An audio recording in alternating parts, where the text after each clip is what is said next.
The word harmless was still glowing on Warden Sethri's threat board when the first siren tore through the station, and by the time she reached the command deck, 4 more had joined it. She had classified the human world herself.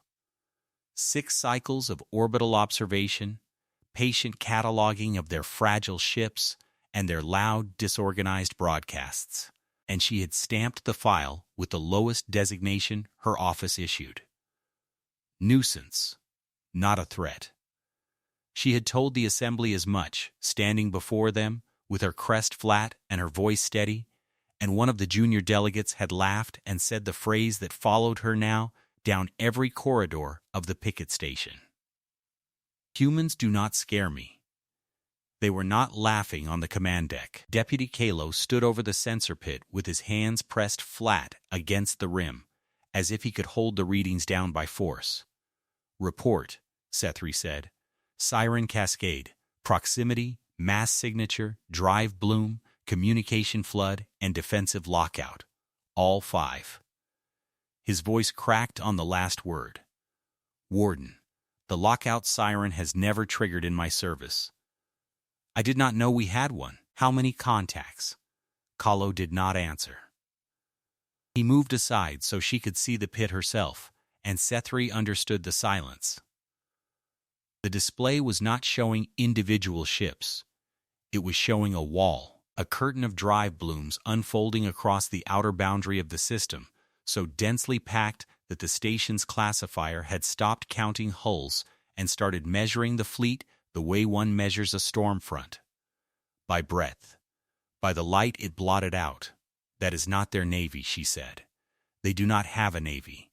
I read their capacity myself. 40 hulls, perhaps fewer, most of them unarmed.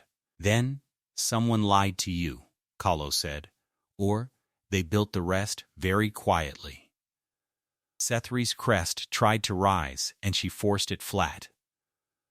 Panic was a contagion on a command deck. She had seen it take a bridge once, watched a competent crew dissolve into shrieking animals in the space of a breath, and she had promised herself she would never preside over such a thing. She lowered her voice deliberately, made it slow. Silence the sirens. All but proximity. I cannot think inside that noise. The alarms died one by one, and the sudden quiet was almost worse. Now she could hear the crew breathing. Signal the fleet, she said. Standard interdiction hail. Identify. State intent. Hold at the boundary. The communications officer, a young one named Fern, worked her station with trembling fingers. They are already broadcasting, Warden on every band. It is not a response. They were transmitting before we hailed. Then, put it through. The voice that filled the command deck was calm. That was the first thing Sethri noticed, and the thing that frightened her most. Not roaring, not triumphant, just a level human voice reading what sounded like an inventory. Picket Station Thrayish, the translator, stumbled on the designation and skipped it. This is the Combined Relief and Enforcement Fleet of Earth. We are aware that this system was cataloged by your survey office. We are aware of the designation assigned to our species. We are here to discuss it. Kalo made a low sound. Discuss? They are being polite, Fern whispered. They are being certain, Sethri said. And that was the difference. A bluff was loud. A bluff filled the channel with threats because threats were all it had. This was a species that had already decided the outcome and was merely informing her of it. She keyed her own channel. This is Warden Sethri of the Assembly Picket. Your fleet is holding at my boundary. Explain how a species I surveyed at fewer than 40 hulls now fields. She looked at the pit and could not make herself say the number the classifier had finally settled on. This, the pause before the answer, was human and deliberate. You surveyed our navy, the voice said. You did not survey our shipyards. You did not survey our merchant hulls, our mining tugs, our colony haulers, our science vessels, our salvage rigs, our automated freight. You cataloged the ships built to fight, decided there were too few to matter, and stopped looking. Everything you see out here was built to work. We simply told it to come. Sethri felt something cold move through her.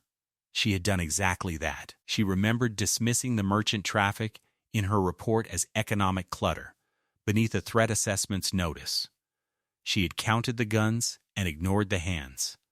Working ships are not warships, she said, but it came out thin. A mining hull carries a cutting beam that can core an asteroid, the voice replied, still level. A colony hauler carries enough reaction mass to sterilize a moon if you vent it wrong. A salvage rig is built to take things apart. You did not classify them as dangerous because you do not send your civilians to war. We do not either. But when the survey office of an empire that has already erased 2 species this century marks your homeworld as a nuisance to be cleared, your civilians volunteer. 2 species. Sethri's voice had gone quiet. That file is sealed. Your files leak, the voice said. That is why we are at your boundary and not at your throat. We came to be seen. We came to make the sirens sing. Look at your board, Warden. Read what your own station thinks of us now. She looked. Every siren on the panel had reset itself to standby, waiting. And the threat designation beside the human system had changed on its own, driven by the station's classifier, reacting to the mass at its edge. It no longer read nuisance. It read the highest tier the system possessed, the one reserved for powers that could end the station in a single engagement, and beside it the classifier had flagged the discrepancy in cold text. Prior assessment error. Source: Warden of Record. Her own name. Her own error, printed by the machine for the whole deck to see. You could have arrived firing, Sethri said. You did not. Why? Because frightening you is enough, the voice said. A dead station tells your assembly nothing. A terrified one tells them everything. When you report this, they will pull your survey of us, and they will find it signed by someone who looked at the largest civilian fleet in this arm of the galaxy and wrote the word harmless. They will not make that mistake twice. That is what we came to buy. Not your station. Your fear, delivered home intact. Kahlo stepped close to her, his voice pitched under the channel. Warden, we could still fight. The boundary guns against that. She did not phrase it as a question. We would lose, he admitted.